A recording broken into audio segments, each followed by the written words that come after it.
Hello, sir. How are you? Wonderful, Himanshi. How are you doing? I'm great. Great. Good evening, everyone. It's lovely to host you. We'll be beginning in around 10 minutes. All right. And I'd like to introduce all of you judges to Mayank. He's our MC and adjudicator. Yes. Wonderful.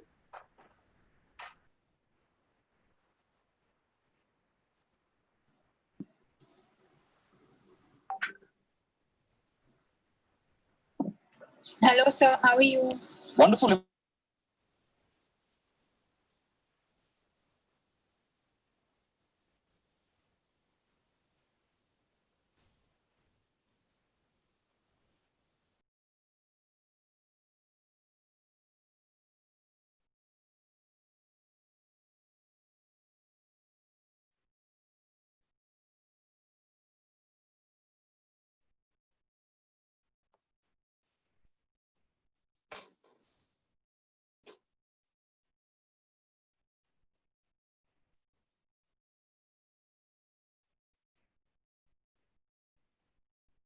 Good evening, Justice Shashank. Atul Suri this side. You're muted. You possibly have to unmute yourself.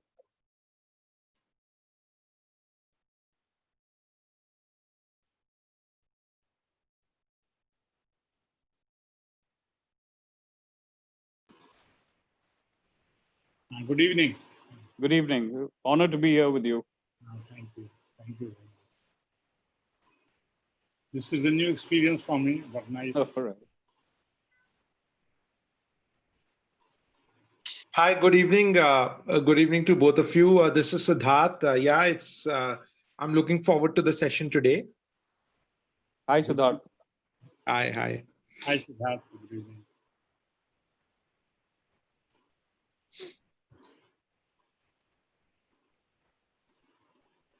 My screen is still showing up blank.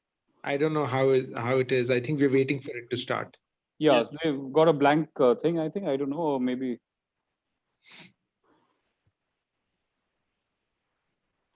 Yes.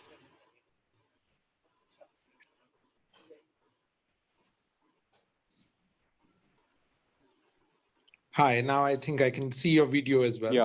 Yeah. Hi. I think they were sharing their screen, and which is why we couldn't see the screens. Right. Perfect. I think the participants should join in a few minutes and we'll be starting by 6. All right. So what's the format? I mean, they've already been told their subtopics, like you said. Yes, they've been given that Answers. an hour in advance, so all of them are prepared. All right. And our adjudicator will be moderating that debate.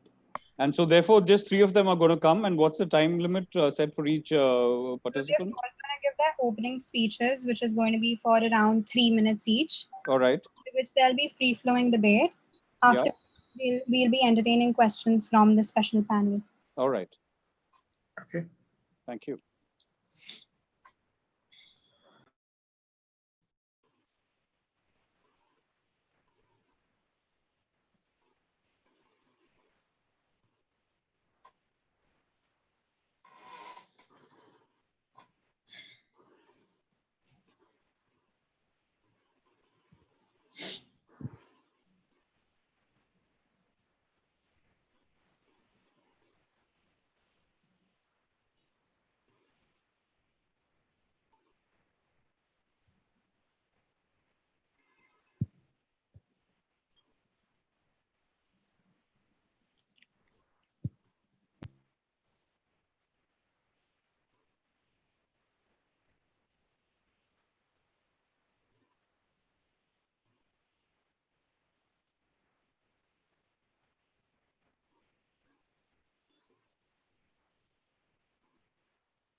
video can start here.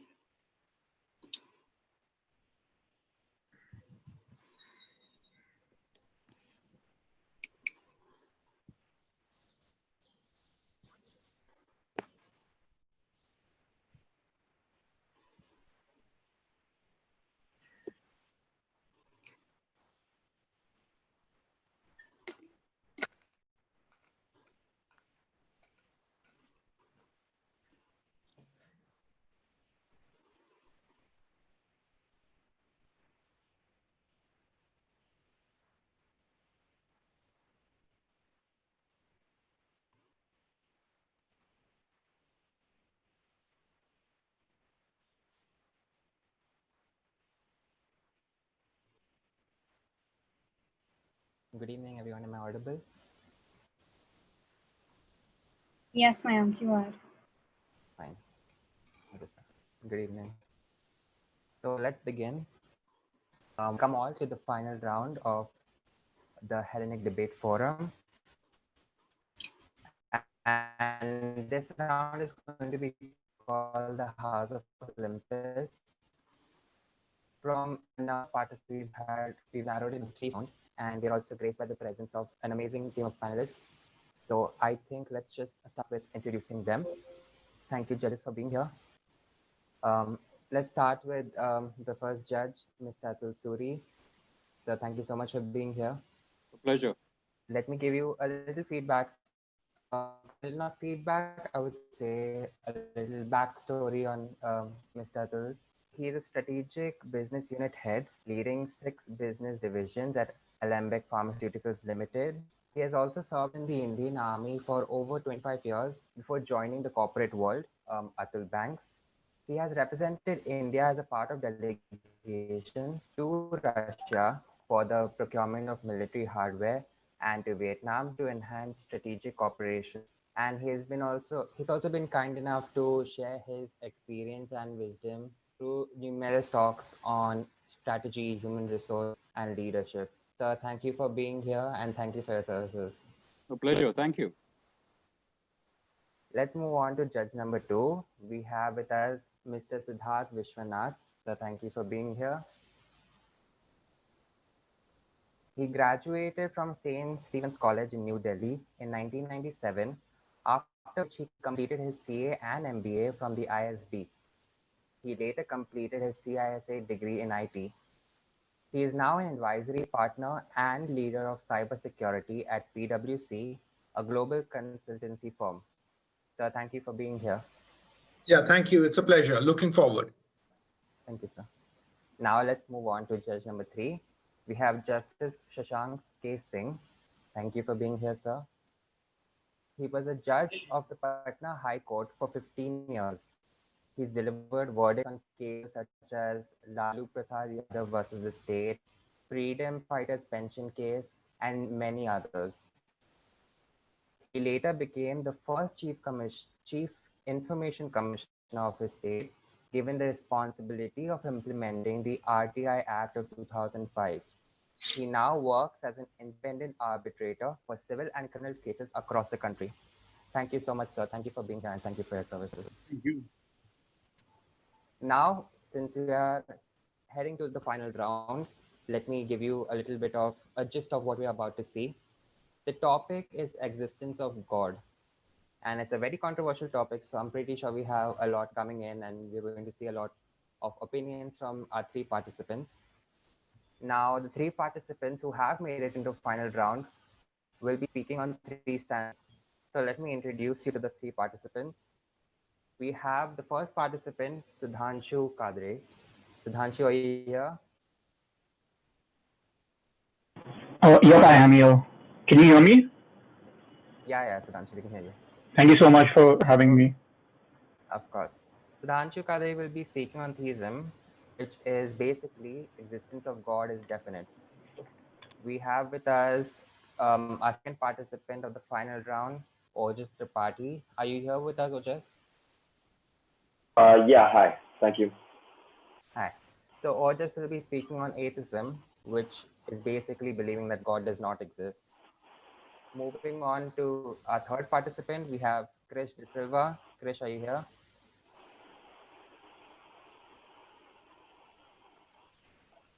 Krish, if you can hear Yeah, us. yeah, I'm here. Sorry, I was on Great. mute. No problem. Krish will be speaking on agnosticism, which basically says the existence of God, a divine or a supernatural force is unknown or unknowable. So we'll be start with their opening speeches. We'll be giving them 5 minutes each. I'll be monitoring them. So in 5 minutes, the stage is yours. You can speak your part. When we reach 4 minutes into your speech, I'll just do a hand clap gesture. So you know there's 1 minute left. And once we finish that, we'll move into an open discussion. So Sudhanshu, do you want to take the floor? Just a request, if I could go second or third, because I think so there was a mistake. I thought it was a 2 minute speech. Yeah, even So if I could, Okay, 2 fine. minute speech. because in the rules Yeah, of we procedure, all thought it was a 2 minute speech because that's what it says. Exactly. In the procedure. All of you are prepared for 2 minutes? Yes, that's why. Let's go with 2 minutes then. Cool. I don't have an issue with that. That's fine. All Let's right. go with 2 minutes. I'll start, and like 30 seconds in, I'll give you a hand clap gesture. Should I start? Sudhanshu, start. Thank you. Welcome, gentlemen. My name is Sudhanshu Kadre. Today I will be speaking of for motion for theism, talking about the existence of God as a definite. I'd like to divide my speech in 4 parts. Firstly, I'd like to talk about arguments for God's existence from a philosophy point of view, presumption of atheism, moral laws, and misinterpretation of scientific theories to counter God's existence. Talking about the first, that is the ontological argument. Quoting the philosopher Descartes, the God's existence is inferred directly from the fact that the required existence of a human being is a subset in the clear and a distinct idea of the existence of a supremely perfect being.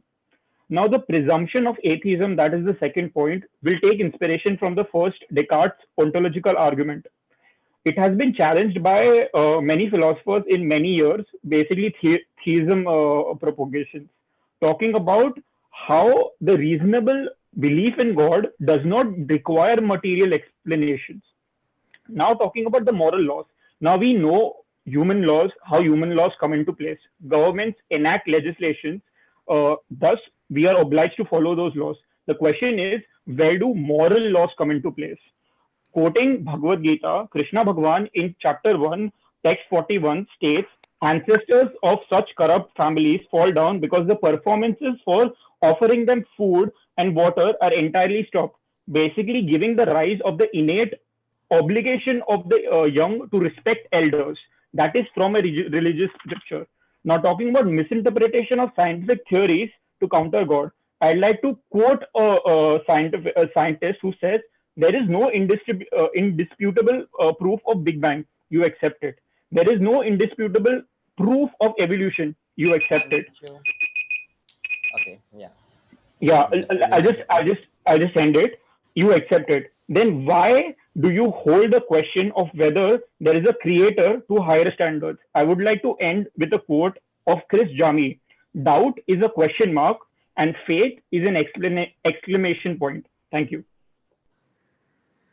Thank you, Krish. Sudhanshu, I'm so sorry. Yeah. Ojas, we'll be going with you next. Are you ready? Yeah. Fine. Let's start. You can start now. So I'm Ojas and I'll be representing atheism. And to begin with, it has to be understood that atheism is the rejection and the belief of God and sort of a deity that you can believe in the set of rules given by him. And the reason that atheism rejects this is because there is no set belief or there is no set proof that allows you to justify that existence and justify living a life based off of that existence. And then going along with your life, which obviously will create some sort of friction with, as we know, with religions. And all of these things are why atheism exists. It's not really something that should exist. It's not something that should be named.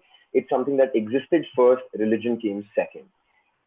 So the thing is that there will always be unknowns in this universe. There will always be aspects of this sort of existence that we don't understand. And that is our goal as a species. As Stephen Hawking said, we're just apes on a planet, but what really makes us special is the ability to strive to understand what's happening out there in the universe. And it is ignorance to place God in the gaps that we don't understand. Because if you place God in those gaps, you will eventually find yourself at a comfort level where you don't wish to find out what's actually happening in those gaps.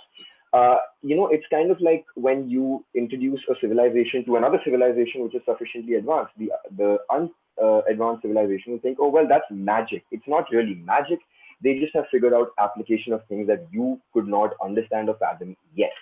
And in conclusion of the speech, I'd just like to say that morals as human beings aren't actually stemming from religious scriptures or stemming from our understanding of stories, but they actually stem from our upbringing and the people who brought us up. Of course, they needed some sort of comfort and some sort of stem to these things. So they gave names to gods and they gave names to beliefs. But at the end of the day, they are all just reflections of ourselves and our existence as humanity. Thank you. Thank you, Ojas.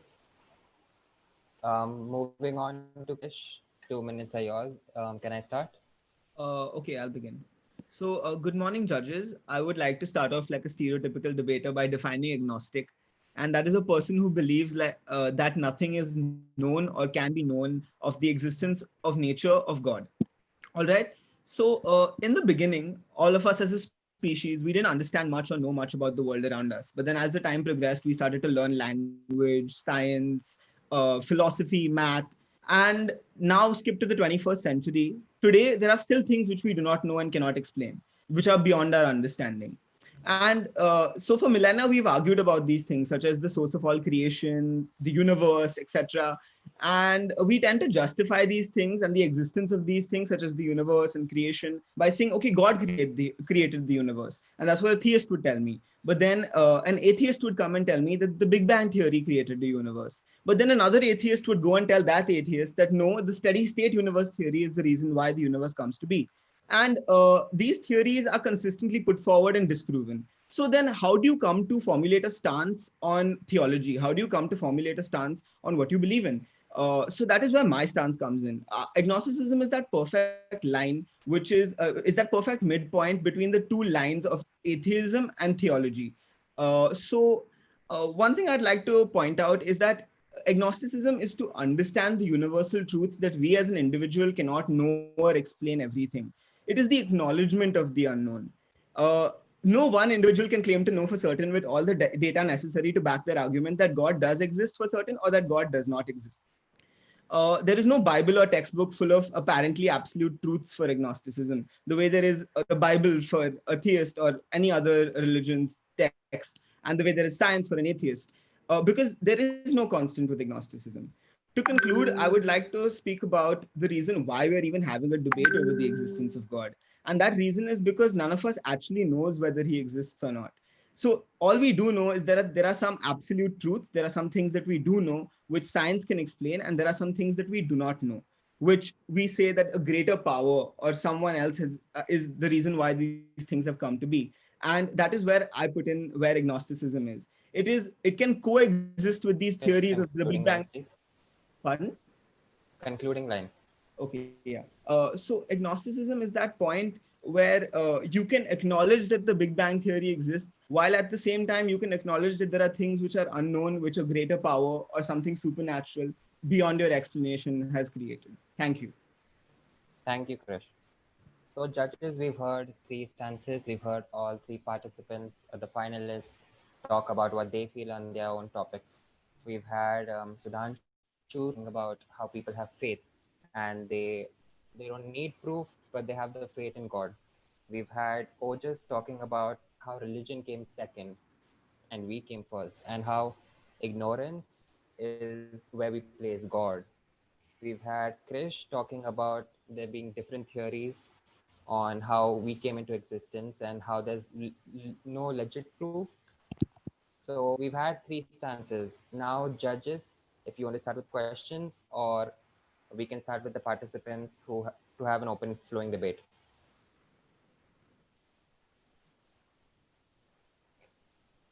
I recommend they can have the debate and post that we can start off with some pointed questions, if any, because quite frankly, 2 minutes was indeed very less for them to actually communicate their thought process and their arguments. But in the course of a discussion or a debate that they'll have, I'm sure we'll be able to pick on those particular points as they go along. So if it's okay with the other two judges, I think we let the participants commence a conversation. Siddharth? Yes, I'd agree. I think let the conversation continue. Let them rebut each other, and then we can chip in later. Yeah, I'd agree. All right. So Mayank, you know what to do. Yes. So Sudhanshu, would you like to take the stage and have a rebuttal? Yeah, I would like to give refutements to like my worthy opponents, if I can. Sure, go ahead. Thank you so much. Firstly, I'd like to refute a statement. Actually, I would like to point out a logical inconsistency in the second speaker, that is talking about the speaker of atheism. Sir said that atheism came first and religion came second. The logical inconsistency is that how can a concept, refuting a concept, come into existence while the concept that it's trying to refute is not in existence? That is a logical inconsistency. The logical way is that firstly, religion is man-made. We need to understand the faith to believe in God is completely different. Religion is a man-made concept. Now, talking about faith of God, it will always come first, and then an ideology refuting that faith will come. So that entire point is logically inconsistent. Now, talking about actually, this is a question I would like to ask about for the agnostic participant.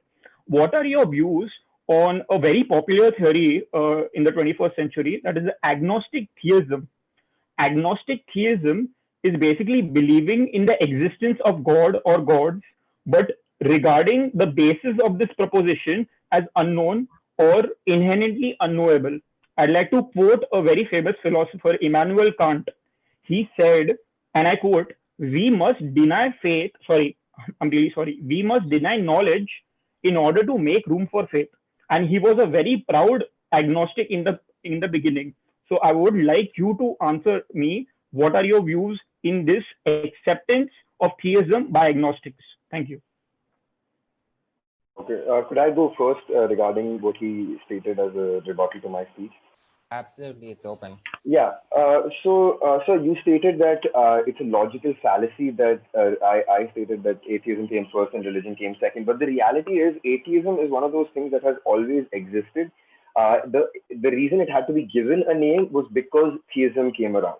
It's kind of like saying that golf and cricket they always existed. They didn't always exist. They were man-made concepts. They came around, and then because there were always people not playing golf or cricket, now you needed a name for the people who were always not playing golf or cricket.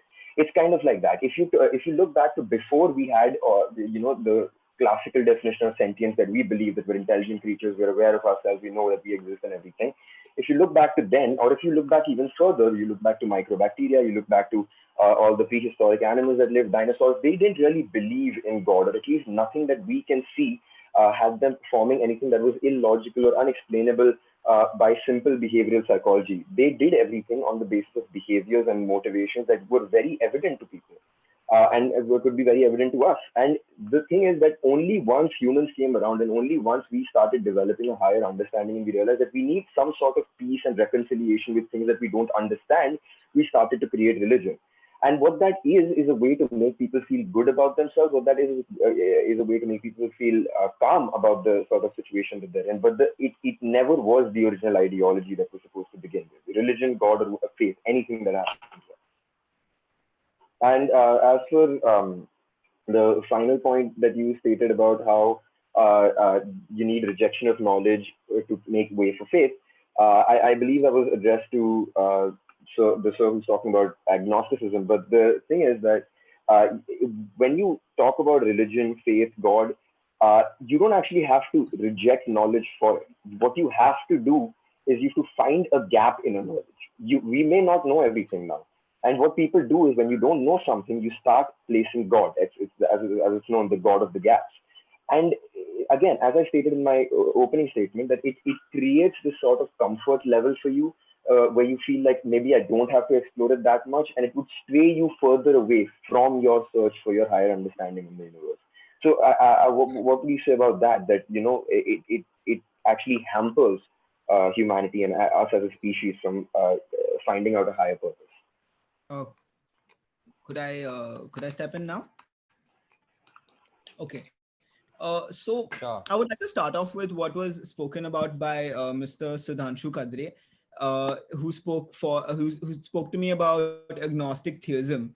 And agnostic theism is basically a concept under agnosticism. It is a subgenre of agnosticism, which talks about a certain sect of agnostic people who believe in the existence of God, but they cannot explain why they believe in God. They have no reason to supplement that. But my entire stance is agnosticism, which is not agnostic theism. I was speaking about agnosticism in the sense that there is no God. God is a very separate concept from a supernatural force, a deity, or a power. So, in fact, according to me, a concept of kismat, which we refer to as fate, is also coming under the subgenre of agnosticism, because we believe, as an agnostic, we would believe that there is something that is greater than us. There is a greater power which cannot be explained by science. It does not mean that I only believe in God without explanation for it. And I would also like to move to the arguments put forward by for the atheist theology. The religion was compared to golf and cricket in an analogy that he was put forward. And I think that's a very horrible analogy, only because if golf and cricket is a religion, then according to you, atheism would be anti-golf and anti-cricket. And thereby you've already disproven your own point, because there first needs to exist golf for there to exist anti-golf, right?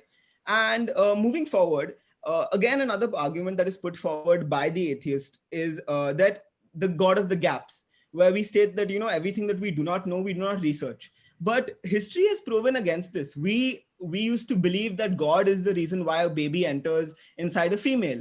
Until now, today in the 21st century, we have still studied it, even though God was supposed to explain the reason why we are created, right? But we still researched it, and we still know about reproduction and how a sperm enters the ovary, because we still studied it regardless. So I think history has proven the fact that this God of the gaps concept is not really what occurs in the real world. I can. Mayank? Do you want to respond? Yes, I'd like to refute some statements. Could I? Sure. Go ahead. Okay. Okay, now talking about the reply that was given by the atheist propagator. Specifically in the reply, sir stated that when you talk about organisms that came before the entire creation or birth of man, according to him, they didn't believe in God. He said dinosaurs, microorganisms, organisms with a lesser functioning or what are you saying, capacity to think. He said that they didn't believe in God. I'd like to point out this is a belief. This is a scientific belief that he is stating.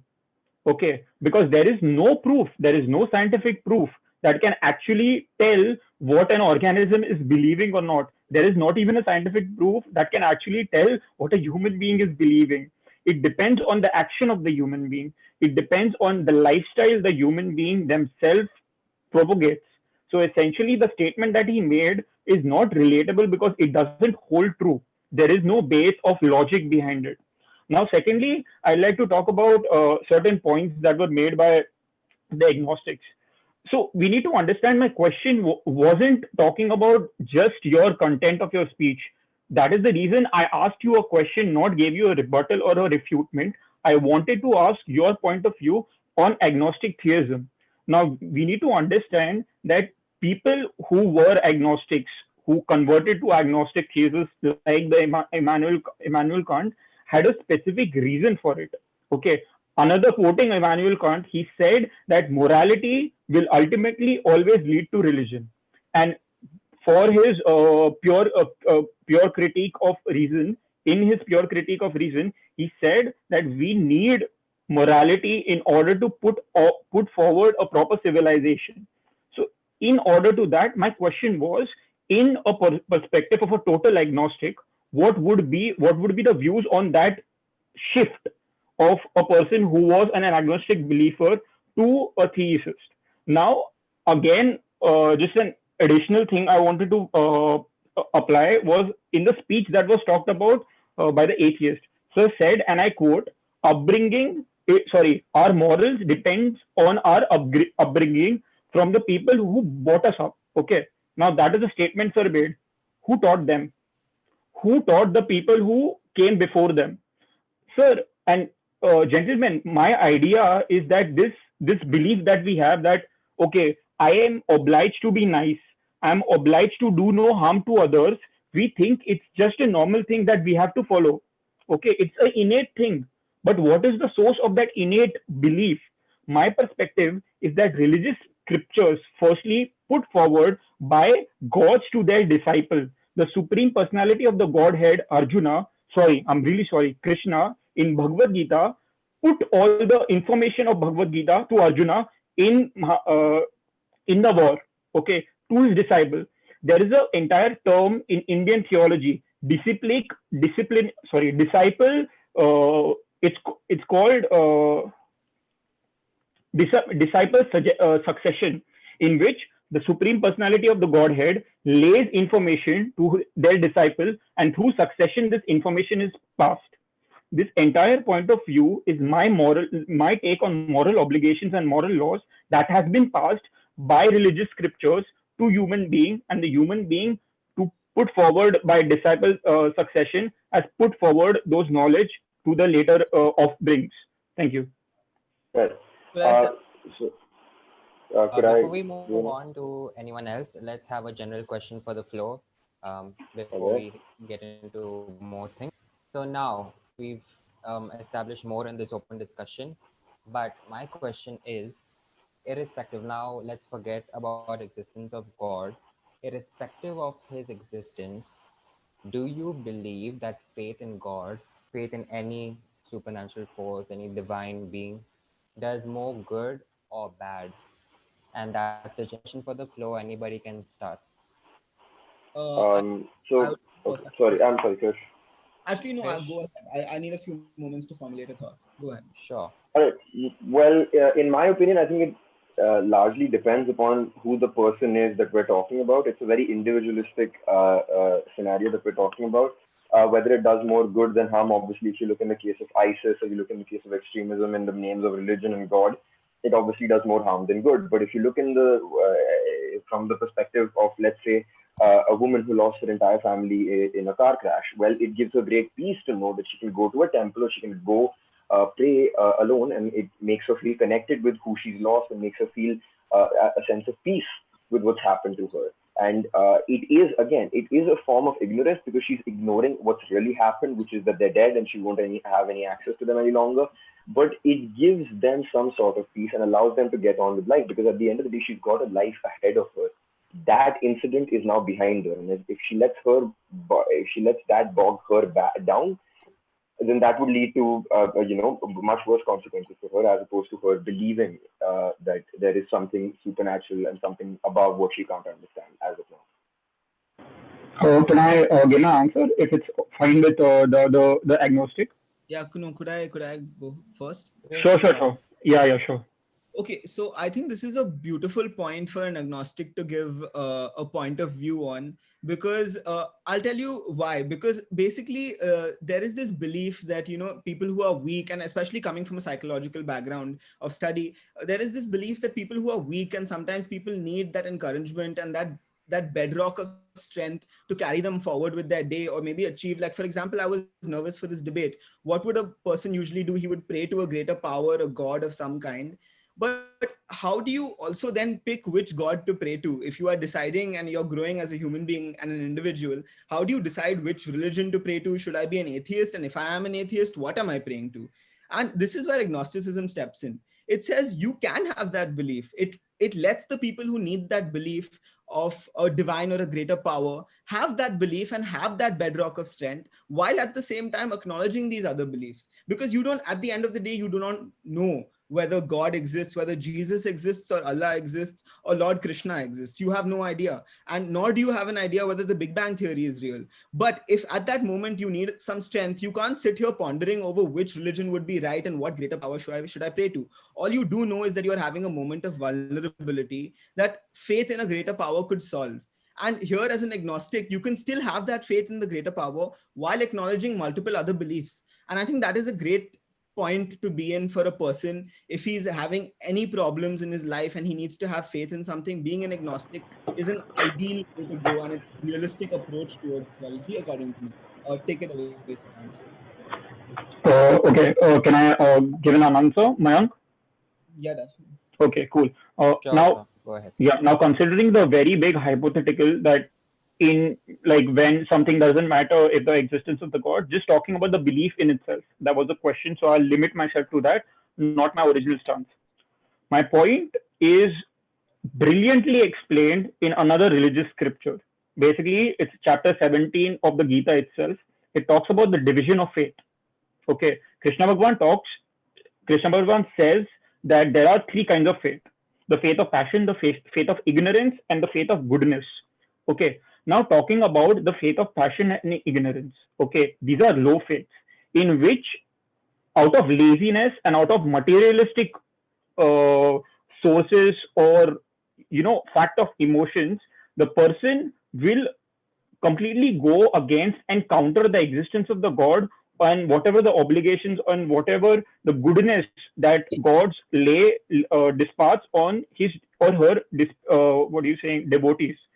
Okay, now talking about the entire point where if it does good or bad, it is the term of samadhi. It is the term of spiritual and religious practice.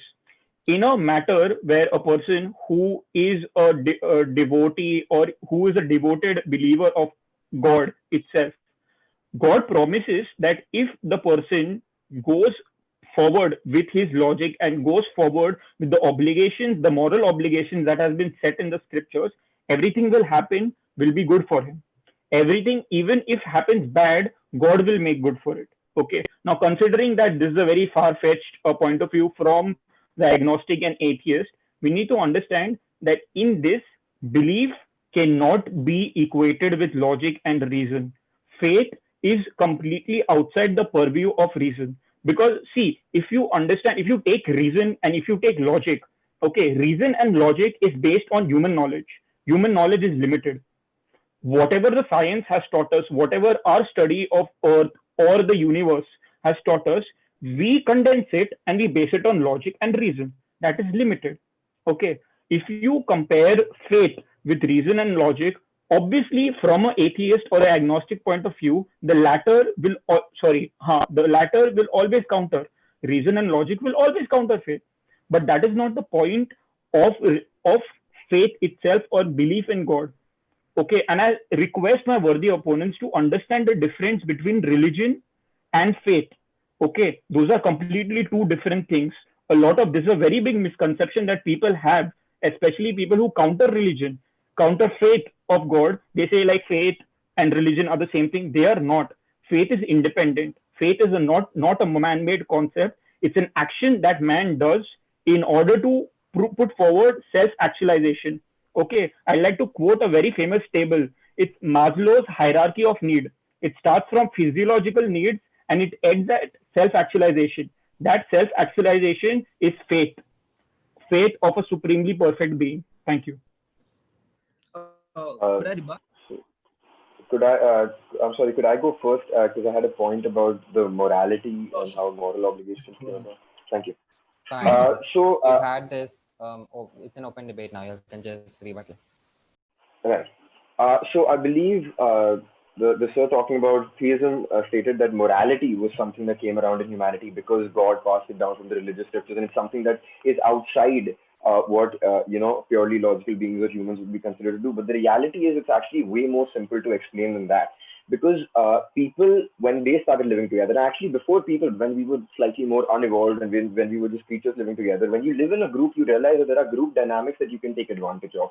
I believe you said that you have to be nice to people, you have to be good to people, you have to be good to your neighbors. Where did these concepts come about from? These concepts came about and stemmed from the fact that when we were living together, when we were living in groups and trying to save ourselves, we realized it was a detriment to us. It was a logical and physical detriment to us to be fighting amongst ourselves when, let's say, a bigger creature, something of a lion or a tiger or some other type of predator attacked us.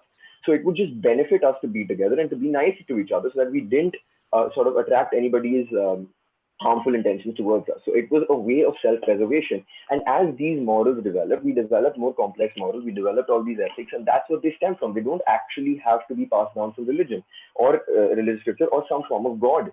And even if we talk about religious scriptures or some form of God, as you stated that religion is a man-made concept, right? It is true, religion is a man-made concept. And the issue with religion being a man-made concept is that it lacks any sense of higher being. Because every single scripture that you will read from religion is fraught with the flaws of mankind. If you read the Quran, it is fraught with Allah being vengeful towards the people who were bad to him or didn't follow him. If you read the Bible, you'll find that Jesus was somebody who was only nice to the people who were next to him and not really, he was preaching about how the people outside that sort of circle are not granted the same rights as him. And similarly, if you read the Bhagavad Gita, you will find out that they actually talk about a lot about the things that you'll have flaws with other people and you have to accept those flaws, but there's a class system and there's division and you've got all these different things where you can't move between each other. And they are all the great flaws of humanity just put into scripture, sugar-coated for us to understand and fathom. And that's the big flaw, which is why religion and God and faith are getting constantly sort of put up for questioning and getting rejected. It's because a lot of people can see that it intuitively stems from what we were and what we developed as. It's kind of like developing a concept. You start with 1 + 1 and now you have computers. It seems impossible that a creature who was initially just learning that if he gives me 2 fruits, I have to give him 1 stick, eventually evolved to develop computer chips that go into a laptop to attend this debate. And that's the issue. If we allow ourselves to believe that there is some sort of higher power, either agnostically, where we believe that we are unable to attain it or unable to understand it, or even at this point, or we believe that there is just one and we accept it, we prevent ourselves from actually making the effort to get there. There is an infinity between 1 and 2.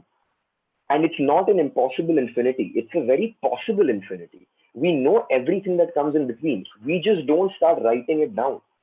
And that's the difference. When you're an atheist, it takes a little bit of effort to accept that some things really just exist and we have no control over them. Just like if somebody dies, they are really dead and we have absolutely no control to what happens. And it's difficult to understand. It's difficult to accept it.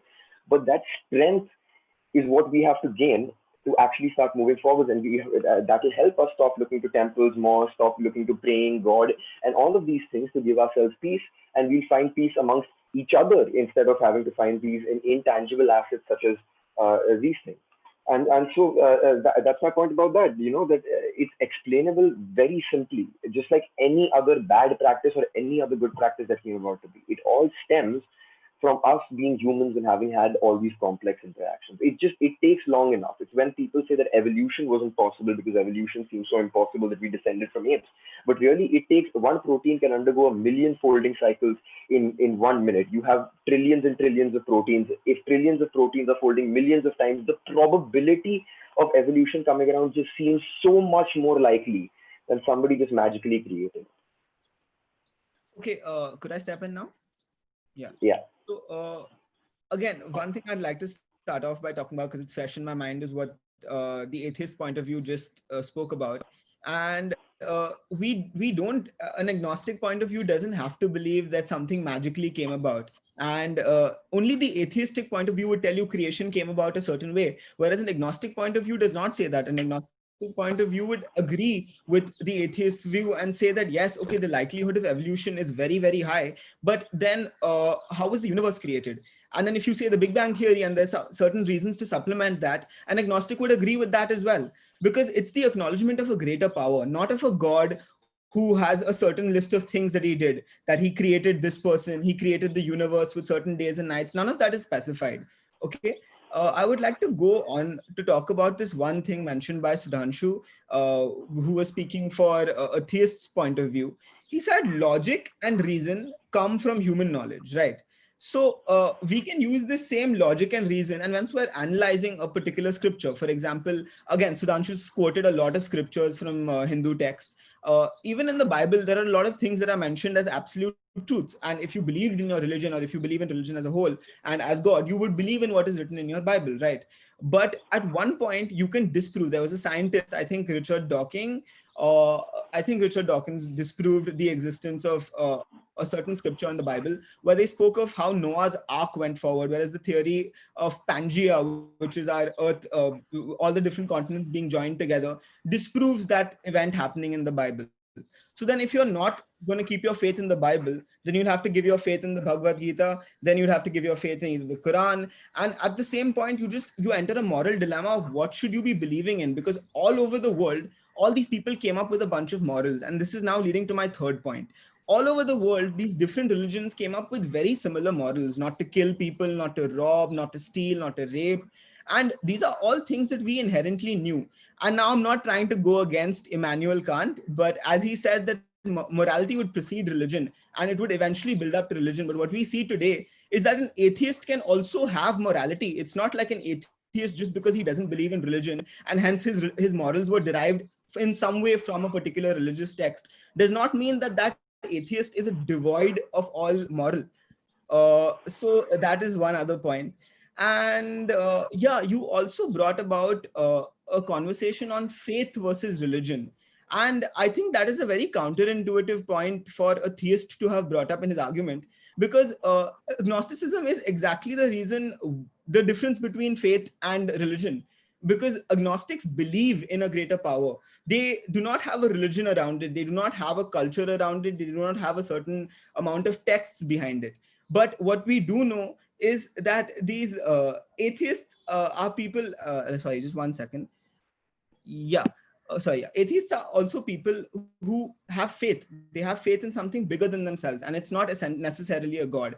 And I think that is where both these inconsistencies between atheism and theism come into play, where you can say that, okay, if you believe in God, you are restricting growth of humankind and you are not going to learn about the greater truths.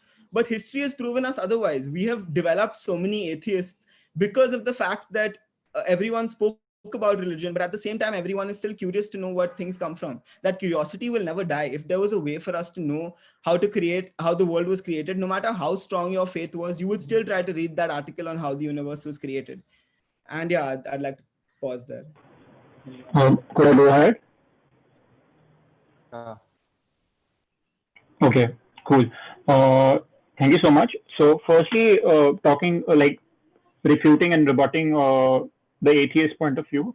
Now, ignoring all the ad hominems, I'd like to talk about one certain things that something that was pointed out, that in religious scriptures, there is class system and differentiation. Firstly, factually wrong. There is no class differentiation or any type of differentiation in religious scriptures.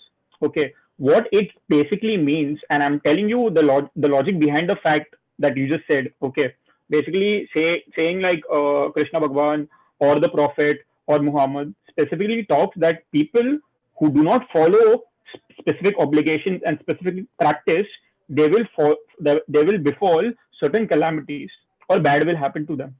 That is not differentiation, it is a fact. Okay, talking about class system, which was completely made by man because of difference in opinion, because of this difference, this divide of atheist, theist, and agnostic in middle, which from my opinion is an atheist trying to reach theism and is in the between, is in the process, as proved by Immanuel Kant's existence. Okay, talking about the agnostic point of view, what Sir said about as we evolved, as we became curious about the entire source of existence, the source of creation. I'd like to. It's a big quote, but I'd like to quote one of the most famous scientists of our times is Sir Isaac Newton. Okay, Sir said this most beautiful system of sun, planets, and comets could only proceed from counsel and dominion of an intelligent and powerful being This being governs all things, not as the soul of the world, but as Lord all over. We need to understand that a lot of scientists believe that since science does not have a disputable or something you can't dispute over a theory of creation, it means that there is a superior being that has formulated the skeleton of the universe that we don't have the reason, the knowledge, or even the logic to explain. That is the reason, yeah, indisputable. Thank you so much. That is the reason why this divide of belief occurs. Okay, this divide of belief is accounted in all the religious scriptures. Okay, and because of this divide of belief, there are certain penalties, there are certain punitive actions made by people who do not follow them. It is the same thing we do in human civilization. Laws that are enacted by a country or by any regime itself, be it democracy, monarchy, or an authoritarian regime, the leaders have put a system of checks and balances and a system of punitive measures for the people who do not follow the law is the same. Now, morality, as the atheist point of view explained, that it was not due to religious scriptures, but it was because of group dynamics that we thought it is beneficial to us from the group dynamics. Again, a belief. It's a scientific belief, not a proof. The entire point, gentlemen, I'd like you to take notice is all of this argument is based on belief, whether it be religious belief, whether it be scientific belief. Now, that belief of a person in having a faith of a supreme being is what theism protects. That faith is something that needs to be protected. Now, the counter of theism or even agnostic being the middle, they counter it at times. Atheism counters it at all times, but pride, gentlemen, pride of a human being, pride of a man will not be affected. That's why people still follow faith, still follow organized faith. Okay, and they still do everything that these people think that, oh my God, this is so, like, if we have modern technology, why are you believing in this? That is the point of view. They misinterpret scientific theories that doesn't prove anything. Our theories don't prove anything and basically counter all the actions that these people are doing. These people mean people who follow faith. Thank you so much. If anybody has any further arguments, or we can move I on. had a point for this for theism. I believe you stated that it's a matter. Initially, actually, you said that it's a logical fallacy that I've made, where religious scriptures don't promote class systems and differentiation. But in the Quran and a lot of places in the Gita, depending upon what you eat or what you wear, they do divide you into servants, monks, merchants, and they tell you that these are systems that you cannot cross. In the Quran, it is very rigidly mentioned, in fact, that it is not okay to get your daughter married off to somebody who's a servant if you come from merchant class, unless the person that you're marrying off into the merchant class is an idolater, in which case you better marry off to a believing servant. In these matters, it creates a class. Maybe it's not written explicitly, but it does create a class. And that's what religion did. That's the great fallacy of mankind. That's what I meant by sugarcoating it. Because everybody wants discrimination. Everybody wants a way to believe that they're above somebody, but it doesn't have to happen that way.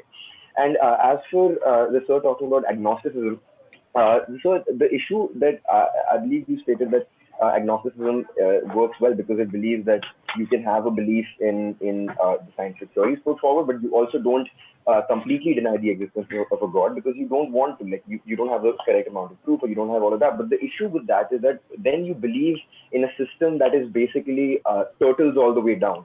You know, that's the difference between theism and agnosticism. Theism will believe that the earth is held up. I don't know if you all are familiar with this origin of this phrase, but theism will have you believe that the earth is balanced on the back of a turtle. And if somebody, when you start asking, what's the turtle balanced on, that's when agnosticism comes in, and it will sort of justify that, well, it probably could be another turtle. And well, what's that turtle balanced on? Another turtle. And so it's a turtles all the way down system, you know, where you create infinite dependencies, and that's the issue that you have with sort of creating a system that's either too difficult to follow or either just giving you peace for all the wrong reasons. And that's one of the big issues that come with theism and agnosticism, is that it's not giving you a standard that can be followed all throughout. It's giving you a standard that's bent based upon where you come from. As for science, it's irrefutable. You'll have different forms of religion telling you it's a jinn, it's Indra, or it's God striking down upon the earth with a fury when you see lightning in the sky. But when you study science, regardless of where you are, you have to believe that there is no God up there in this matter, at least, because you can measure the lightning that comes down, you can see the electrons come down, you can do this math and everything. And that's when you have to start rejecting God, because every single time that theism comes in and tries to say that, well, you don't have an explanation for it, it's probably God. Every single time, scientists have come and said that there is no God. We kind of know how it works. We just don't have the time to keep explaining nitty-gritties to everything. But we have the paperwork, we have the work, and you can do it. So that's really why I believe that atheism just works so well, is because it has a standard that is irrefutable, as opposed to having an agnostic standard which has different scales, or as opposed to having a theistic standard which has different faiths and different levels of believing and different places where you put your beliefs. So that's what I'd like to say. Okay. Can I counter to that? If it's That- fine. Okay. Concluding statements. Yeah. Okay. Yeah. Pointing out one specific mistake that Sir made, that is a mistake that is made by a lot of atheists, that is, it is not written explicitly in the religious scriptures, but they still do it. That means people who have this class differentiation as per the atheist point of view, even though it is not written explicitly, I'm quoting, it may not be. Sir, you said it is written it may not be written. Yeah. The quote is written explicitly. May not be written explicitly is the pre-quote. The point is, it is depending on the interpretation of the human being. That means the religious scriptures or faith itself is an instrument that God has provided mankind as a gift of creation. An instrument that can be used for good and for bad. Okay, a very famous analogy is weapons. Weapons made itself are not harmful. Weapons in the arms of good men and bad men differentiate their purposes. Good men will use those weapons to defend their own family against bad men who want to lay harm on the good men's family. It is depending on the nature, and this nature itself of a good and bad, talking about morality, it is created because of a person in not believing a religious scriptures, or in not having faith in a supreme being, in having an entire egotistical and self-important narcissistical view of being that we are the center of the universe, that human beings, that everything that happens revolve around us. There is nothing that is higher than us. Okay, I'd like to talk about Indian art. Okay, and this is entirely related to Indian history and Indian religion. If you take any classical period Indian art, every single art was meant for worship. You talk about sculptures, you talk about paintings, you talk about architects, that is the temples. Every single work of art was created for worship in the classical Indian period. In that, in Indian aesthetics, there is a difference of vertical and horizontal line, right? The horizontal line in any work of art depicts the hierarchy. So you might have heard bhur bhuva swaha. That is bhur bhu bhuva swaha.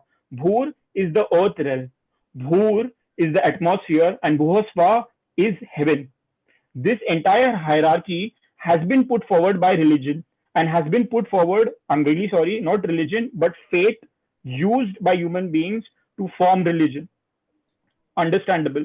The entire point of view that I'm trying to put forward, and I'm trying to correct this mistake a lot of people make, like people say that there are so many gods, there are so many religions. What is the point of them?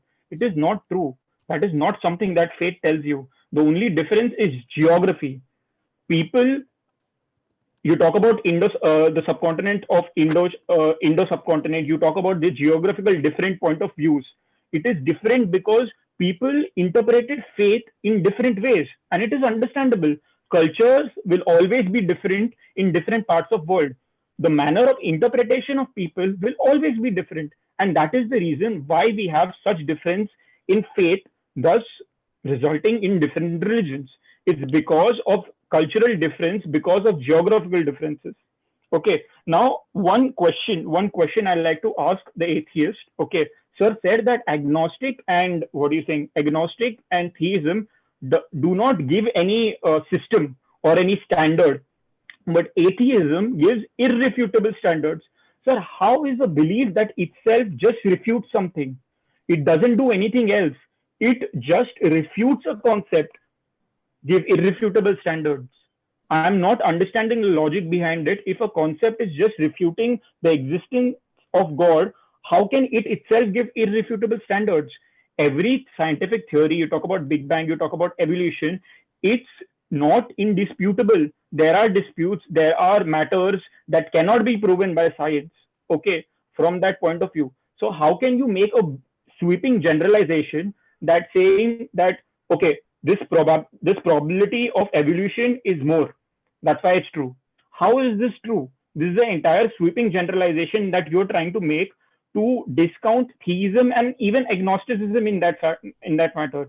If you could please address this and clear that logical inconsistency, it would be really helpful. Okay, could I go now? Yeah. Yeah, please. So I just want to build off what the theist just said.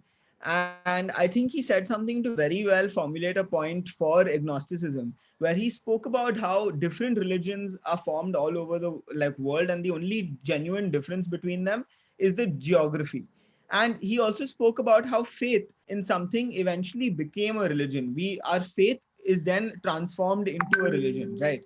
So then doesn't that thereby prove the fact that agnosticism is correct as a concept? Because this faith in a greater power is consistent. What you are supposed to prove is that God exists, whereas you are proving that faith exists, which exactly what is my point. I believe that faith exists and every person is inherently made to have a faith in something else, a faith in a greater power.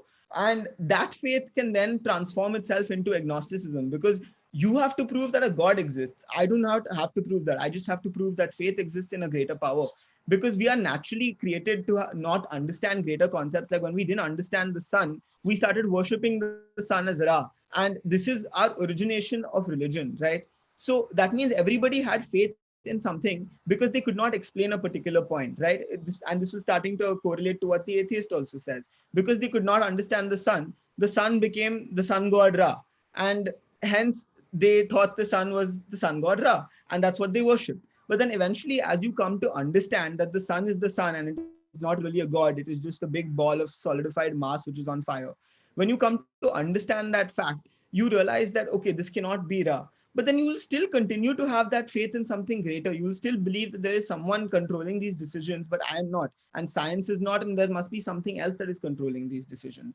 To move on to another point that you spoke about, actually the atheist spoke about, he specifically spoke while talking about the turtle example, about the God in the sky, which is then disproven because we have telescopes to look into the sky and then say, oh, there is no God in the sky.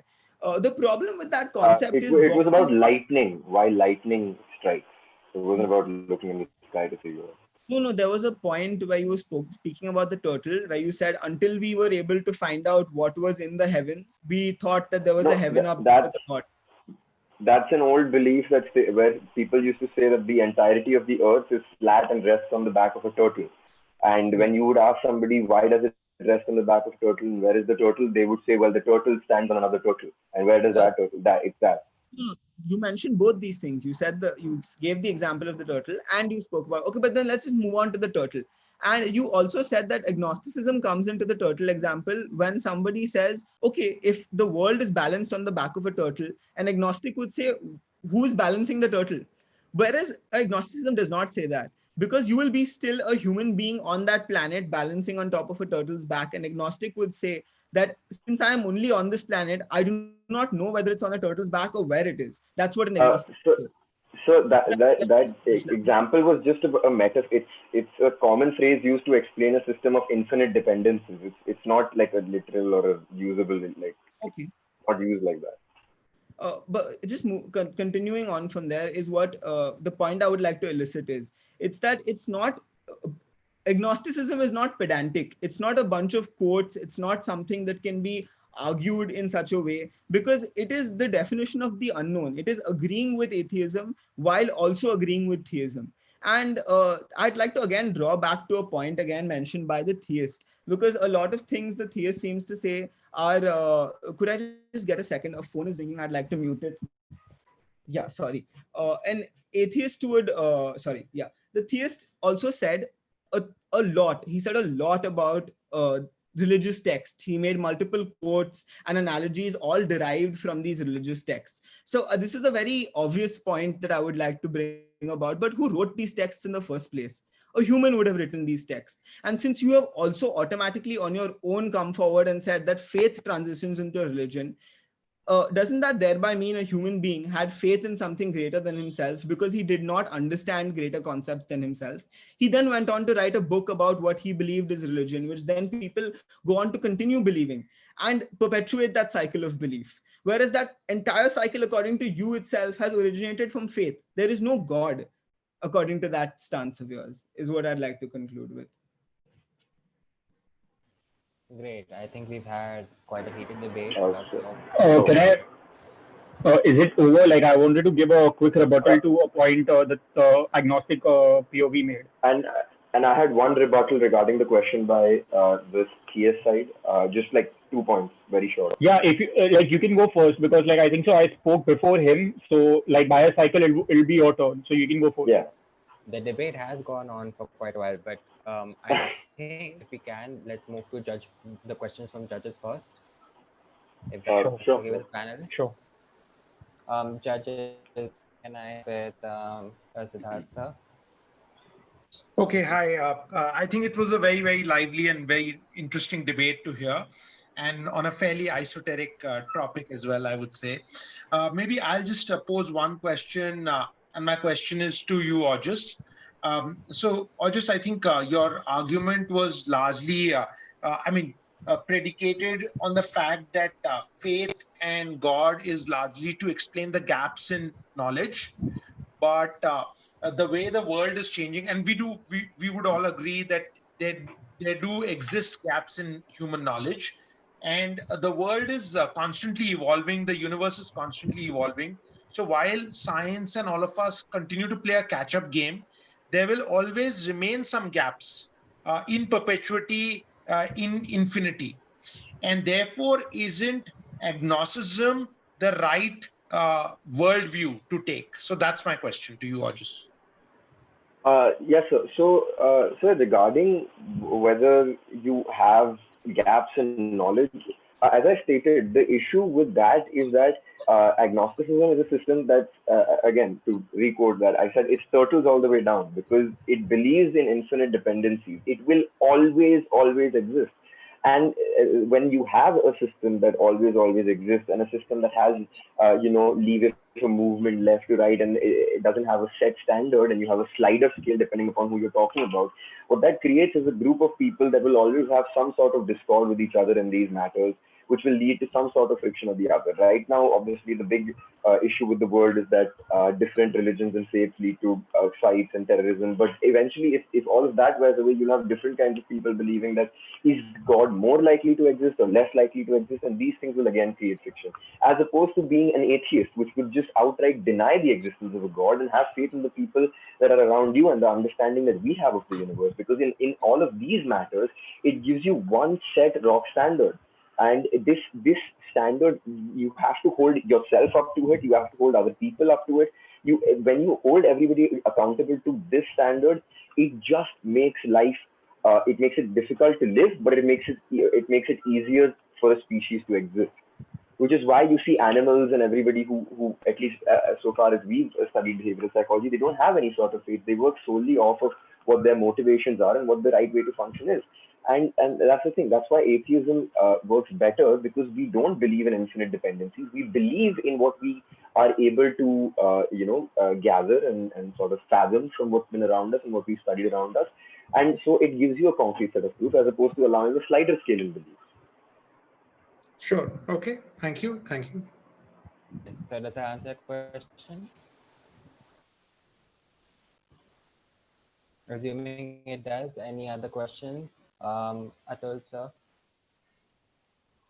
I'll allow my other judge, the other fellow judges to ask questions, please. All right. Since Siddharth asked Ojas a question, let me ask Krish a question here.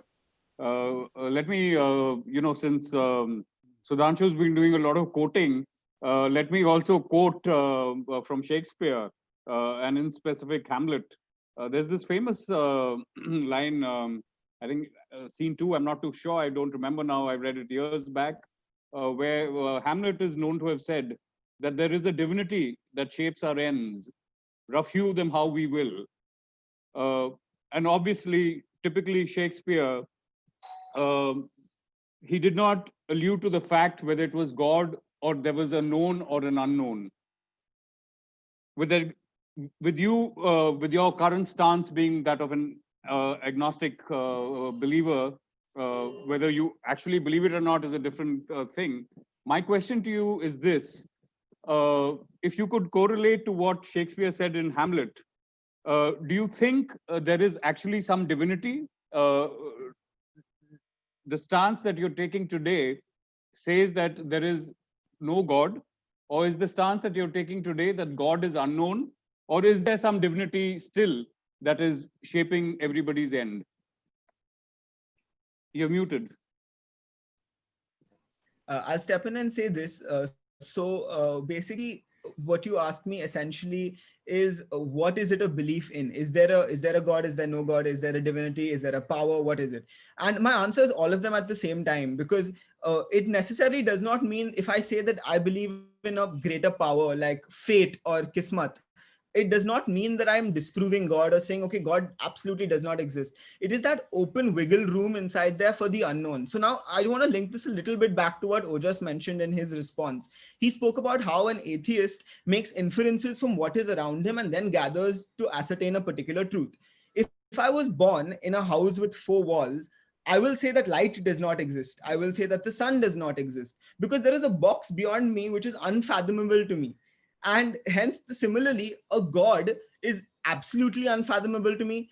A power is also absolutely unfathomable to me. So at the same time, I can't disprove either of these things. So I'm saying both of them could exist and both of them could not exist. And that is the stance of an agnostic. So like you said, you're the perfect midpoint, the golden mean. Yes, so to definitely. speak. All right. Thank you. A very good response there, Krish. Great. Any further questions?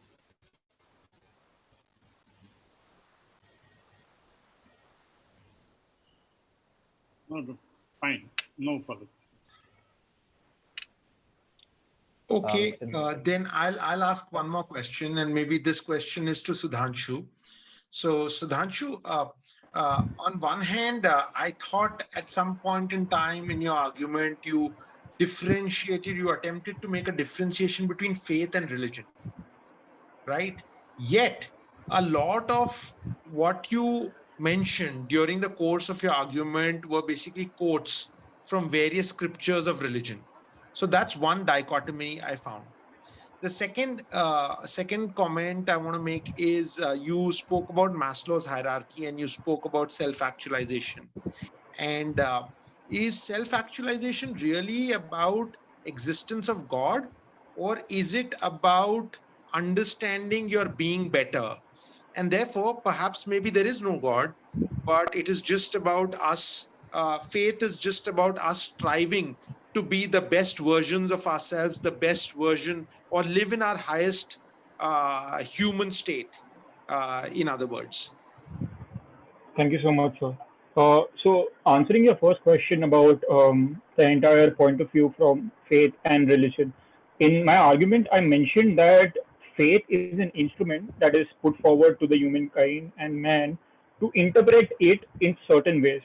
Now, at the entire point of view, like why I was mentioning there has to be a differentiation between faith and religion, it's because faith, interpreted by human beings in a certain kind, will form in the formulation or creating a religion that is basically organized faith. Okay, that was my entire point. It was basically stating that you cannot put faith and religion in a synonymous concept. Faith is interpreted by human being, that is why religion exists.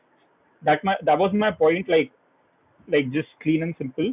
Secondly, talking about the second answer. Now, my entire point of view. Okay, I'm really sorry, sir. I apologize to this, but could you please repeat the second question? I'm really sorry for this. No, I'm saying my second question was limited to this, is that, faith. Okay, so maybe I'll sort of play this question out slightly differently than the way I'd Sure, asked. sure, So sir. 2 points. One is, you spoke about Maslow's hierarchy and you spoke about Yeah, okay. self-actualization. And Yeah. I was just saying that, look, self-actualization could just be about how I live my life in the highest or the best version of myself, right? As opposed to an existence of God. Similarly, faith, just because I have faith that God exists does not necessarily mean that God indeed exists. So I guess those are the two sort of comments. Okay, thank you so much, sir. So firstly, talking about Maslow's hierarchy. So talking about the self-actualization, that is the last layer. So again, taking a concept that is very popular in Indian theology is the concept of Brahman and Atman. So Brahman is something that is beyond our materialistic realm, and Atman, that is completely inside the soul of a human being. By the Indian theology matters, these are synonymous. Anything that is outside the materialistic realm is already inside the human being. So my point of view was, like, when I actually use that analogy, is when you talk about self actualization, as you rightly said, is the human being deciding to live in the best or the optimum lifestyle that he can live in. That is the point, that he realizes his self potential. That is the Atman. That is correlating to something that is synonymous to something that is beyond the materialistic lens. That was my analogy and the reason for that analogy. Now the second point. So my entire point is, when you talk about faith, okay, you're saying, like, if you have faith in God exists, if you have faith in the fact that God exists, does it mean, like, does he exist or not? That is the point. So my entire point of view, and that's something I personally follow. If human beings believe in something, it exists. It is not because science tell us that it exists that we think it exists. It's not that we believe in it, that's why it exists. I understand that this is a bit irrelevant to the debate, but I wanted to give my personal point of view, which is kind of similar from a theist point of view. Human beings believe is, for me, the most powerful weapon or a powerful tool a man has. If he believes in something, to him it exists. So God, the point of view of God, it doesn't matter if the entire humankind believes God exists. It doesn't matter to him. Okay. The point of view is one human being. Even if one human being believes that God exists, God exists. That's the point of view that has been put forward in all these scriptures. And one point that was told by, I think, so the agnostic believer, saying that a person has written down scriptures, then how are you saying that, it might be his belief? This itself is a wrong, because scriptures are transcriptions, sir. It is people hearing the word of God and writing it down. It is not something that the human being, like Valmiki, anything that is talking about, like epics or all these, they got direct inspiration from God themselves. So those are the answers to that question. Thank you so much, sir. Thank you. Thanks. Great. Now that we've had questions answered, I think this comes to conclusion of the House of Olympus, which is the final round. Participants, it was a great debate, and it gave me a lot to think about too. And certainly everyone did extremely well. We will leave you in suspense though, and we'll be having your scores and feedback from judges at 7:30. At 7:30, you will be joining back with the same link that you will join this meeting with. And yeah, so take a break. You guys did great. We'll meet again at 7:30 for your results. Thanks a lot, guys. Thank you so much.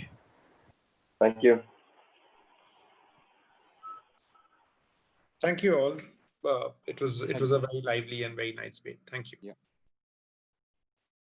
So we get another link, the judges, or we remain? Thank you so much, judges. Would a conference call be fine with you? Yeah, we're okay. A normal audio call? Okay. Zoom link to discuss. Is there another Zoom link you've sent on the group? No, do you want me to send one? I think that'll be better. Otherwise, just quickly send one on the group, and then we'll all click in. Okay, let's do that right now. Yeah, that'll be better. That'll be better. So we'll leave. Thank you. Thank you so much, everyone. Thank you. Leave करना है, leave कीजिए।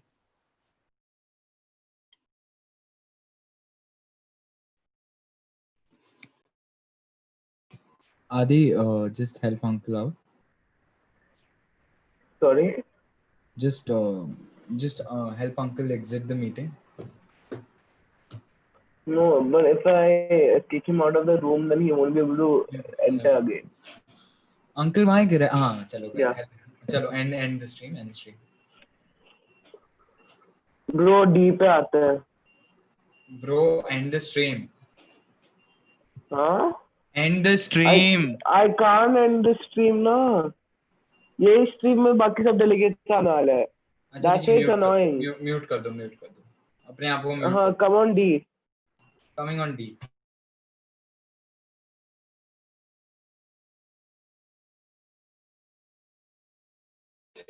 Good evening. If you're still watching this, we will rejoin in another 15 minutes. So I would request you guys to come back on the link on the same YouTube platform in 15 minutes, 7:30 that is. Thank you.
I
think we're waiting for Justice Shashank. Yes, sir.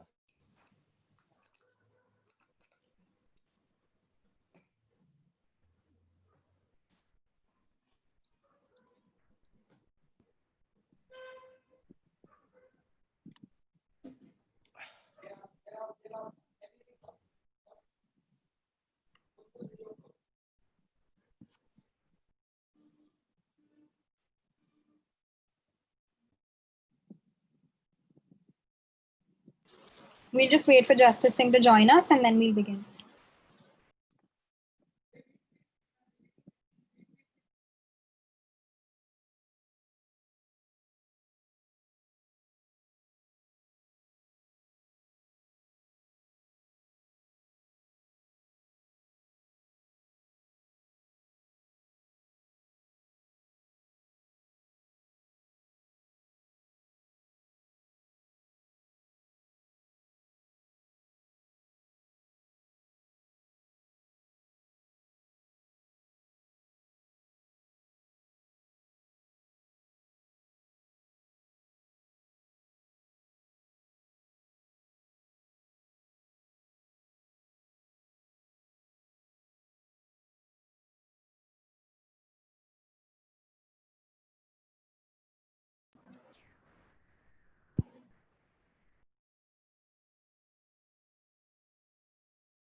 Vedant, if you're trying to say something, you're muted.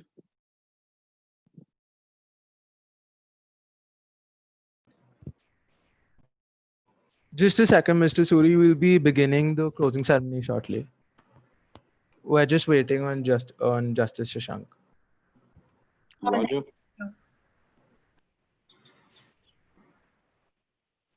Great. So since you have everyone, I think I can begin with the closing ceremony. So we have come to the end of our long, heated debate, and it has been great. It's been knowledgeable to have people with different opinions share them and disagree so well. So thank you all for joining us today, Krish, Sudhanshu, and don't make me forget, just or just a mask. Thank you so much for joining us today. And must mention my outfit change because it was quite hot, but not relevant. Anyway, so we have with us the scores. The judges will be delivering them soon, and we know that's the most awaited part that we're all waiting for. But we have to have the honorable mentions, the verbal mentions. We'll get to that. We'll get with that, and then we'll move on to your scores, which I think is pretty much why we're here. So now let me start with through unions. Union 1, Zeus, were abdicated by Tanmay and Shan. We have honorable mentions, Muskan Aneja, Ahan Jindal. Congratulations. We have verbal mention, Janil Makwana. Congratulations. That's from Zeus. Congratulations, guys. Thank you for joining us.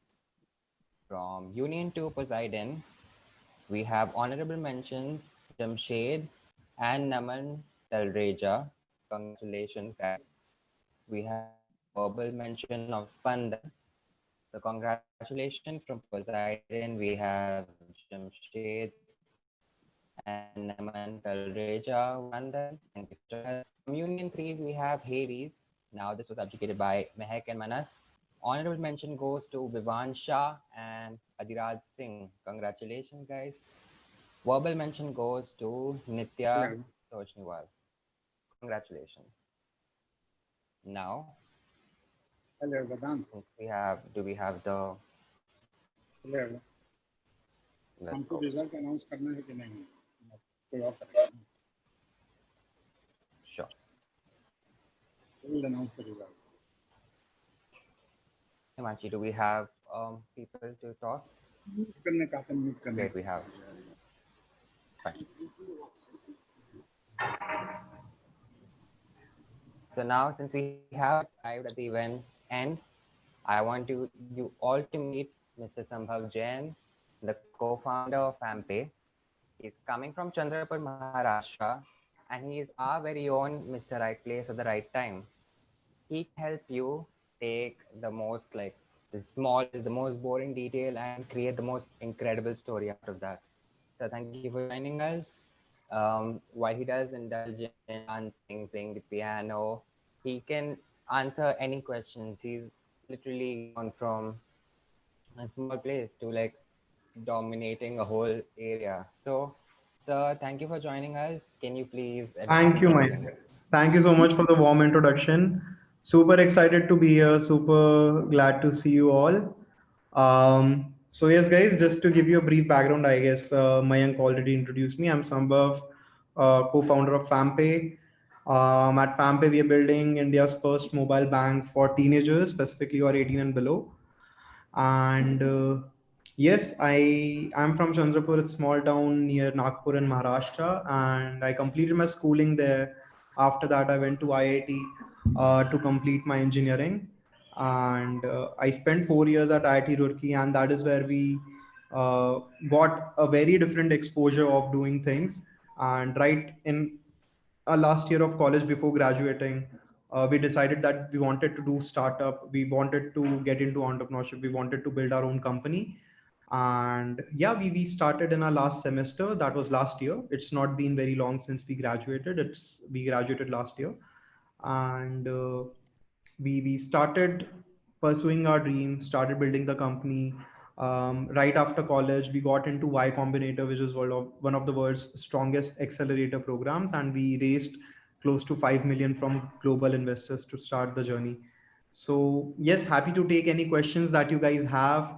Would love to help you out, walk through my journey, and help you out. I had a question. Yeah. What exactly motivated you to start this FAMPE up, and I mean, what exactly drove you? So actually, it was not that we knew that we are going to startup, right? We were in our final year.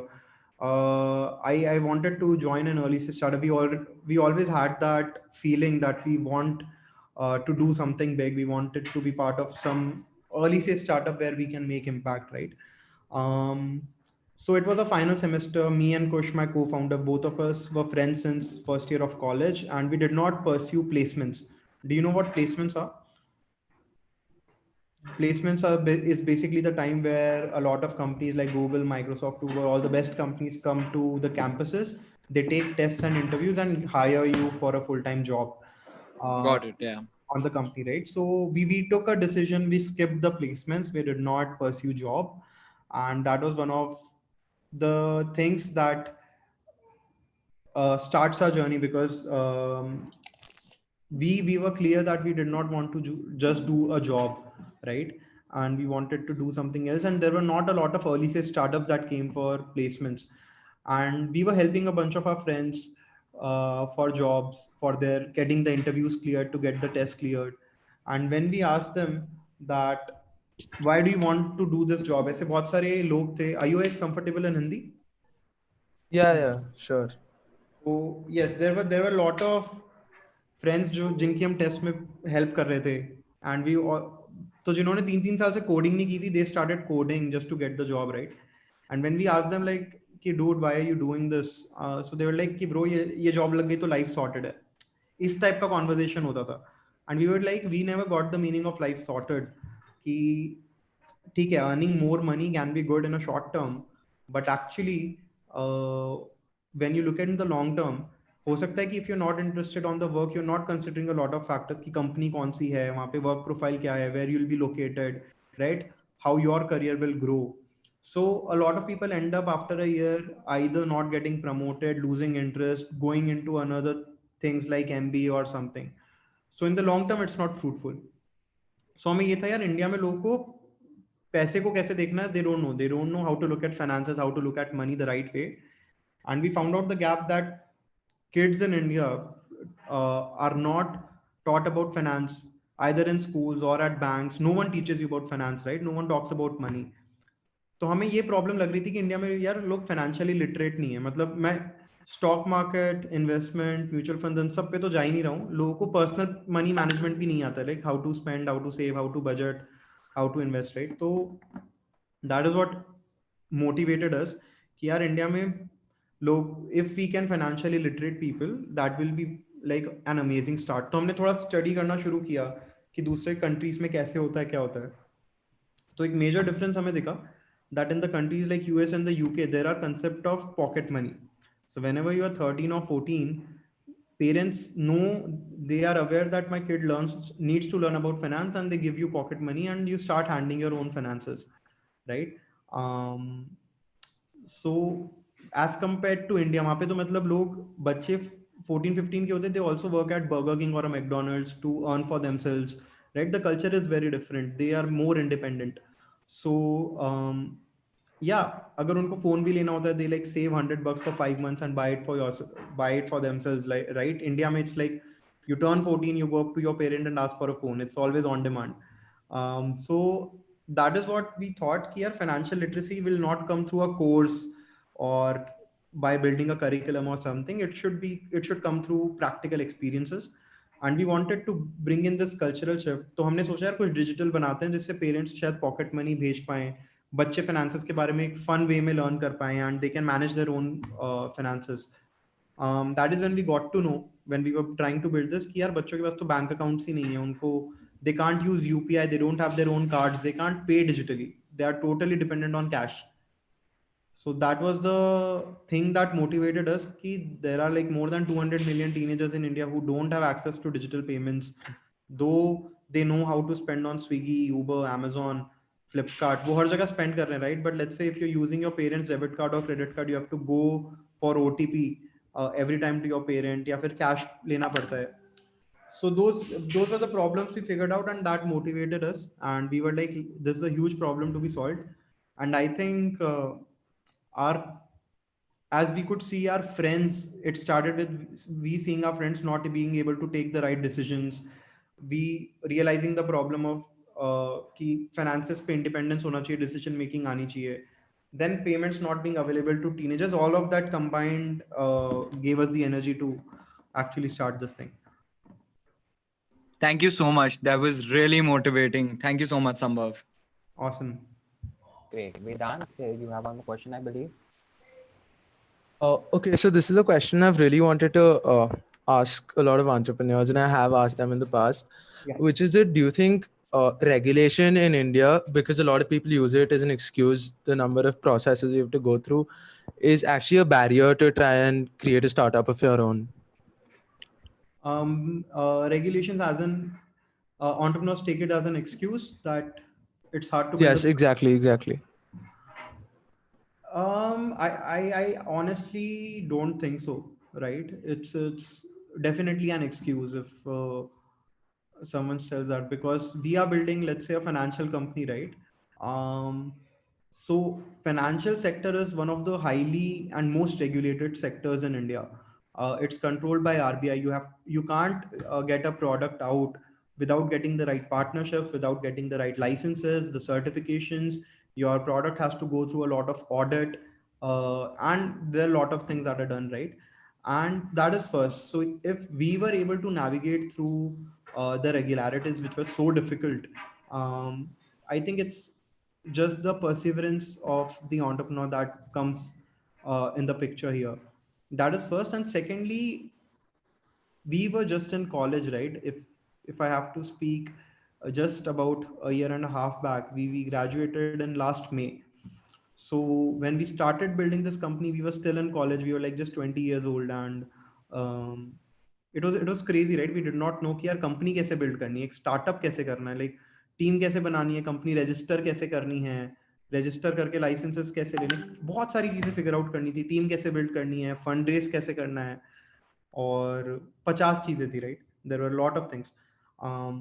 But yeah, if we being in college were able to navigate all of that, just because we wanted to and we were strong enough that we want to do this, I think uh, anyone can do it, right? So I don't think that there are any regulatory barriers. A lot of good startups are coming up every year. If regularities exist, तो वो सबके लिए करती हैं, right? Then why a few startups are making it big every year? How are they able to do it? Thank you. Yeah. Thank you so much, Sambhav sir, for joining us and sharing your wisdom. Congratulations on all the success you've had so far, and all the best for growing up even more, I'm sure. And thank you for joining us. Thank you so much, guys. All the best. If you have any other questions, you can reach out to us directly. I'll just drop in, right, our Insta handle. So this is our company's Insta handle. You can feel free to reach out to us there, or this is basically my personal Insta handle. If you have any other questions, you can reach out to me directly. And yes, all the best. Thank you so much. So before we proceed, I would just like to say that we've collaborated with FamPay, and they'll be giving out the cash prizes to all the winners, which is why sir has come here. Thank you so much, sir. That was very insightful. Thank you so much, sir. That was actually Guys. really inspiring. Thank you, guys. All the best. Thank you so much. Okay. Now, before I address the judges, I want to take time to thank the team that's been working so hard for this event and working tirelessly to put up this show and debate. So let's sit them one by one. We are in the presence of 𝐸𝐧𝐜𝐿𝐴𝐻, the founder, and Himanshi Sharma, the co-founder of the Hellenic Debate Forum.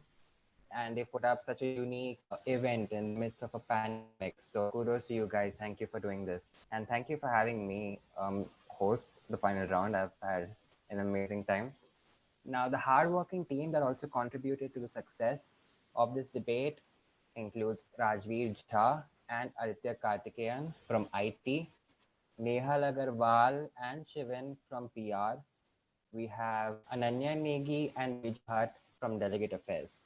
So thank you all for working so hard and putting out such an amazing show. And I'm pretty sure everyone watching it in the live stream is loving it, and everyone a part of the panel is loving it. So thank you so much, the team. Now we've already had the honorable mentions and we've had the verbal mentions. Now we have our judges with us. Thank you so much for spending this evening with us and giving us your time, Atul sir, Siddharth sir, Justice Shashank. Thank you so much. could get directly your feedback, Atul sir. Can we start with you?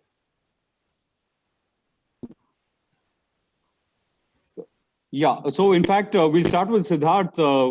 As a panel of three judges, we had a little bit of a chat before we came in here.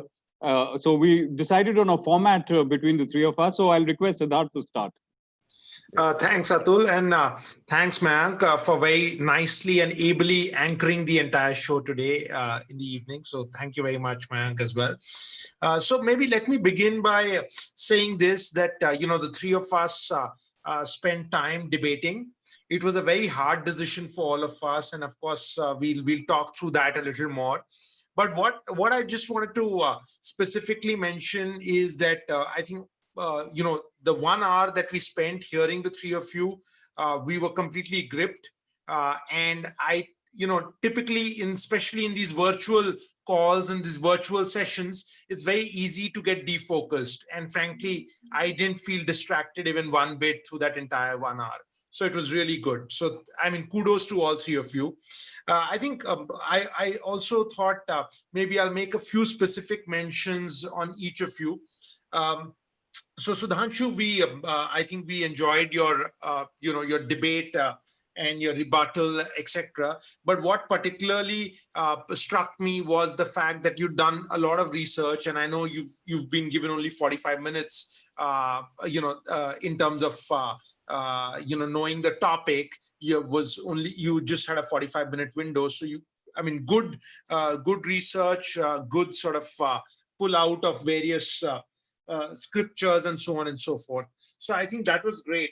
And I think going on to 𝐬𝐧𝐜, I think the way you opened it, it was really nice and very, very well orated. Oratory skills were quite good, exemplary, I must say. So I think great. Kudos to you, 𝐬𝐧𝐜. Really loved, enjoyed the way you put out the arguments.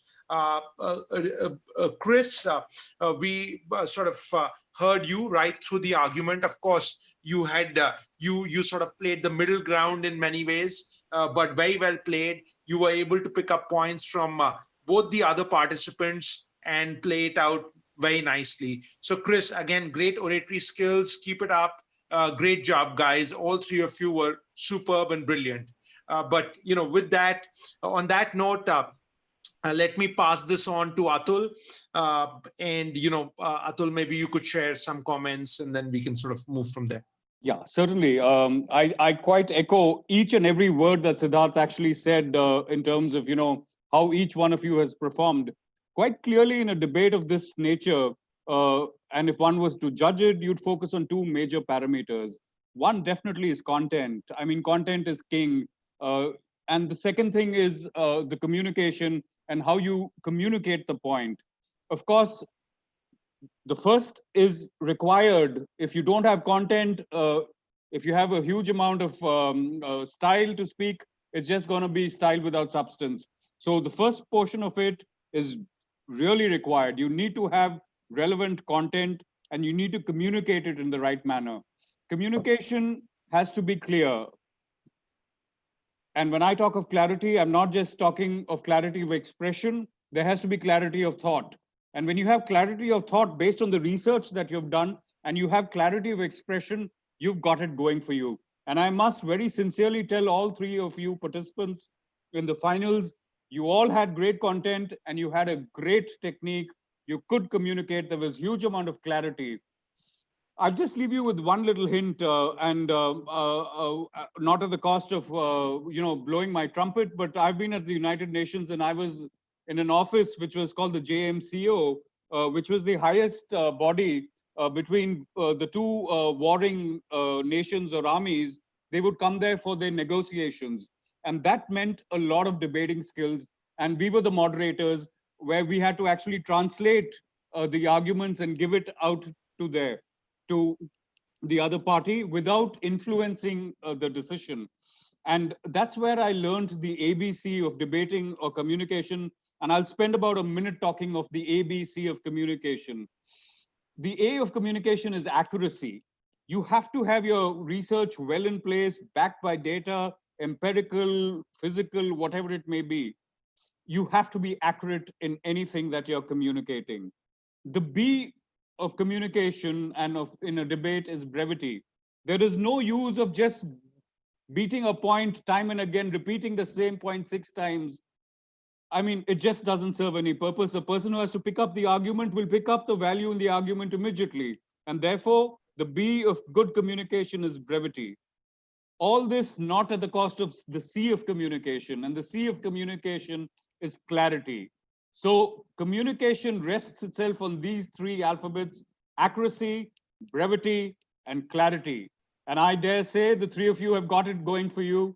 Just hone your skills a little more as you go on, and I'm sure you'll be very, very good negotiators, debaters, communicators, because today you may be the brightest spark there is insofar as your school or college or academics is concerned. I've always said this to people.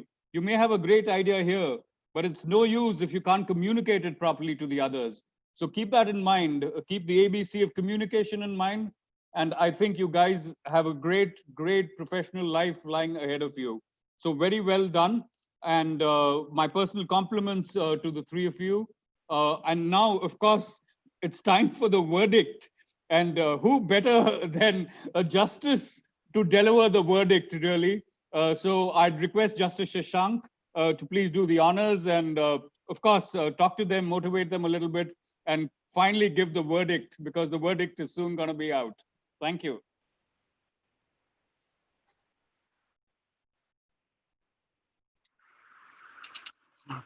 Thank you very much, all of you. First, I would like to thank the organizers that they have done a very good job and they have organized this very well.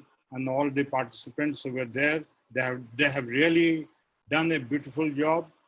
And it was really difficult for all of us to come to a conclusion, but finally we had to come to a conclusion. I can tell you that you have, as Siddharth and Mr. Atul Suri have already told you, it was really very difficult for us to find between you who are number one, number two, or number three. But we had to come to an conclusion, and we have finally decided but whatever the result, this result is no way is going to be any person on your talent and making you all bad. It was only a neck to neck between all of you, and we were unanimous in finally deciding the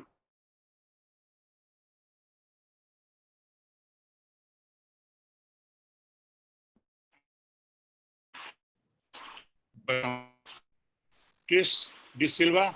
You are the second runner up, and Sudha,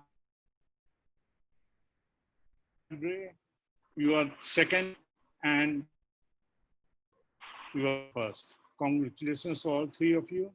But I can still tell you, all of you were better in one aspect and the other was in the other aspect. But finally, we had to come to an conclusion. We had to decide between all three of you. So congratulations to all of you, and well done. And go on doing it. You are going to be very high and doing very well. Really, it was very educative for us, and we have all have wonderful time. How 1.5 hours went away, we can't say. I was hearing every bit of all the discussion made by all of you, and I was really very much impressed by it. Thank you very much, and thank you all. Thank you. Congratulations to all three of you. Wonderful performance, really. Thank you, judges. I'm sure it took a lot of energy and discussion to come to that conclusion. Congratulations to the participants. You guys were amazing. I don't know how anyone could have picked from you guys, but you all were great. Repeating with that, I'll say first place goes to Ojas, second place Sudhanshu, third place Krish. Thank you so much, you guys, for joining. You all were amazing. I'll just keep repeating it because it really worked, but it was great to be a part of your day. Thank you, judges, Justice Shashank, Atul Suri sir, Siddharth sir. Thank you so much for joining and giving us your time and valuable feedback and your wisdom. Thank you so much. And we'll be sending across the certificates in a week's time, so stay tuned for that. and thank you so much for joining. So the cash prices, I'll just run through that. First place, Ojas, cash price of 6,000. Second place, Sudhanshu, cash price of 2,000. Third place, Krish, cash price of 1,000. Congratulations, you guys, again, and have a good day. Thank you. Thank you. Thank you so much. Thank you so much. Thank you so much. Thank you so much. Sir. Guys, thank you so much. Thank you. You too. Sudhanshu. Thank you. Thank you so much. Kudos, guys. It was a pleasure. You too. Cheers, guys. Bye. Thank you so much, everyone. It was a pleasure hosting you. Thank you. Bye-bye. Do well. Thank you. Thank you, Justice Shashank. Thank you, Siddharth. Great interacting with you. Yeah, thank you, We'll be in Justice touch. Shank, and thank you, Mr. Atul Suri. It was lovely interacting with you, and as I said, great session. Really enjoyed it. Thank you very much, everybody. Thank you. Bye-bye. Good night. Thank you. Thank you all of you. It was really a very great discussion. Thank you, sir. I enjoyed every bit of it. Thank you, Mr. Krishnan. Thank you, Siddharth Krishnan. And thank you all.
Akshay, you can end the live stream, please.